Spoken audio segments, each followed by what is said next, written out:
and welcome back to Bookish Theories. In today's video I would like to talk about Theseus Fever Road, focusing on a little breakdown and analysis of the clues that they gave us in the show to see what they can tell us about the ongoing storyline and the upcoming comeback. Now, since ATEEZ just announced the release of Zero Fever Part 2, I thought that this was the right opportunity to catch up with the storyline by taking a look at Fever Road, which is ATEEZ's own variety show that actually provides a lot of information about the direction that the storyline is taking. Now, in case you guys haven't watched the show, first of all, go watch it because it's great, but on a general level, this is the concept that they're following. The show is divided into 8 episodes that follow the rules of a game like Jumanji. According to the instructions that we see on the board, this is a game for those who want to live for another world to find a dream. But this new world will only be opened once everybody arrives at the end of the road, and the boys will find the missing pieces of a puzzle that will allow them to start a new journey. Now, right off the bat, this concept is very interesting because if on the one hand the game seems to foreshadow the events that will take place in the comeback, on the other the show itself connects us right back to what we saw in the diary film. You see, even if in the show the boys play the game as themselves, each episode also features a prologue and an epilogue that focus on one member in particular and expand on the storyline. So if in the show the boys have to find the missing pieces to finish the game, in the story we can say that they are the missing pieces who have to come together in order to move forward.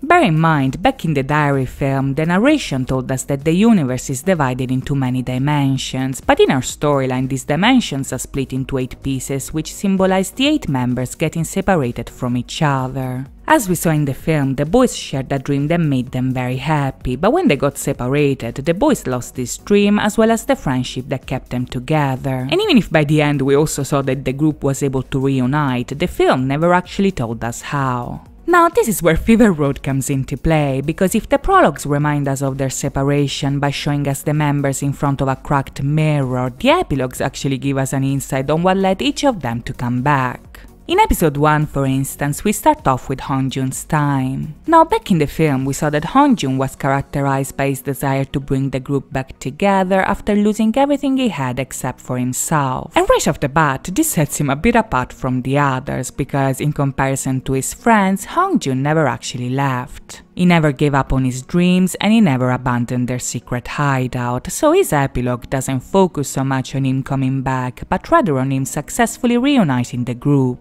In his episode, Hongjun basically reminds us of how important their unity is in order to achieve their dreams. Their hideout was a place where they could be their true selves and escape the world of the adults, so even if he still doesn't know where this journey will lead them, the fact that they're together is enough for him to know that everything will be alright. Another interesting detail that this episode shows us, however, is actually Hongjun using the hourglass to see himself reuniting the group in another dimension. And this scene actually draws a very important parallel between the show and the film, because if back in the film the 2 Hongjuns could see each other, the same cannot be said for the group in the show. Now, this detail actually foreshadows an important clue that can be found at the end of Fever Road, because when the boys finish the game, the puzzle actually reveals that the hourglass has a double function depending on the phases of the moon. When the crescent moon rises, you can use the hourglass to deliver messages through dreams, but when there is a full moon, you can actually use it to move dimensions, and this is important because at the end of the show, we can actually see a full moon rising in the sky. This could imply that in the comeback, the boys will actually travel between dimensions and begin their journey to make their dreams come true. But the connection between the hourglass and the phases of the moon may also draw an interesting parallel between the upcoming comeback and Illusion, because if now we can see the full moon, back in Illusion the moon was a crescent. Now, that Illusion was a dream should actually come to no surprise, because back then the video ended with the boys waking up in Wave as the song Crescent literally played in the background, but the attention that Fever Road puts on the moon may actually suggest that the comeback will show us the real version of the journey that we saw back in that dream, meaning that if in Illusion the boys dreamt of reaching a new dimension to find the treasure, this time they might physically move to another dimension and reach a new world that is just as magical and theatrical. In order to transform this dream into reality, however, the boys first have to reunite, so in episode 2 we get to Yeosang's yearnings. Now, in comparison to Hongjun, Yeosang actually left in order to become the person that his parents wanted him to become. In the film, we saw that his personal conflict revolved around him wanting to please his parents versus his desire to follow a dream that was different from what they expected. And even if in the film this conflict led him away from the group, in the show, Yeosang eventually decides to come back in order to become the person that he always wanted to become. In episode 3, on the other hand, we get to Yuno's dream, and here we gain some new information about his personal story. You see, in the film, Yuno lost his brother and blamed himself for his death, and even if in the video he told us that he wanted to achieve his dreams to honor his memory, the film also implied that this loss took a toll on them that was difficult to overcome. In the show, however, Yuno finds his way back into the group thanks to Hongjoong, who is a person that in the video is described as very similar to his brother. Since Yuno sees his brother in him and sees himself in the others, this sense of belonging encourages him to move forward without hesitation. So the guilt that he felt in the film is now replaced by a new determination to make his and his brother's dreams come true.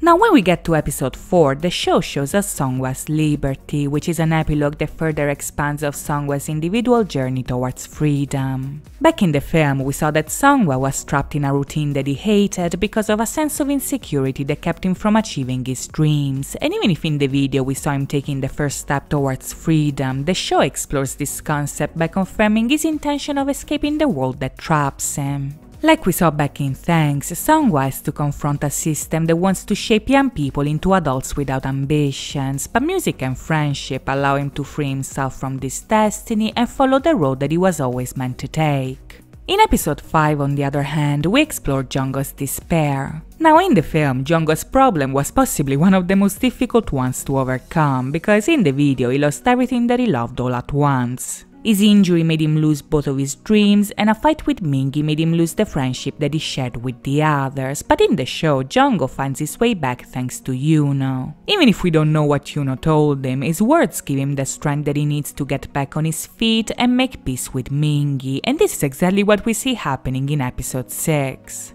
Now in Mingi's wound, we see Mingi running away from a group of people that wants to hurt him. In the film, we saw that his character was defined by trust issues that sometimes could even result in violence, and even if the video showed us that his friends were able to gain his trust, his fight with Jungkook made him reject their friendship altogether. In the show, however, we finally get to the resolution of this problem, because when Mingi is running away, Jungkook ends up saving him despite of their fight, and this makes him realize how important their friendship actually is. Even if in the film he told us that his friends meant nothing to him, Jungkook's help makes him realize that that was a lie, because their friendship and the dream that they shared are the most meaningful things that he's ever had. Now in episode 7, we get to Wooyoung's fair, and here we catch up with his personal struggles with confidence. You see, back in the film, we saw that Wooyoung's problem was stage fright, and this is an issue that he was able to overcome thanks to his friends, but that eventually came back the moment they got separated. Now in the show, Wooyoung tells us that before reuniting, his fear made him feel like everything about himself was a lie. Much like what we saw with Yeosang, their friendship is essential for the boys to achieve their true potential, but in Wooyoung's epilogue, this idea is taken to the next level, because we literally see that his identity actually depends on unity. Even if their friendship is obviously important to achieve their dreams, Wooyoung also showed us that it's essential to make them complete and unlock their true selves. So when the boys eventually reunite, unity is not only achieved within the group, but also within the boys themselves. Now, this idea is also reinforced in the last episode, where we get to see Sun's Fever Road. Much like what we saw back in the film, Sun has a very unstable life that forces him to move from place to place without him being able to do anything about it. But in the show, we see that this time is different, because this time he takes his destiny into his own hands and decides to stay instead of leaving once again. As the show tells us, Sun decides to follow his intuition and go back to his friends, and he's right about that, because as soon as he goes back to their hideout, the rest of the boys are there waiting for him. Now that Sun finally came back, the group is once again united and the boys can move forward together. And this leads us right back to the end of the film, where we see Hongjoong waiting for the others with the hourglass in his hands. As we see in the show, when all the missing pieces come back together, the hourglass starts working again, so when the full moon rises in the sky, dimensions can move and the boys can finally leave for their journey. To know what this journey will be about, however. We'll have to wait and see. In the meantime, I hope you guys enjoyed this video, and if you did, please think about liking and subscribing. As always, thank you so much for watching, guys. I'll see you next time. Bye bye.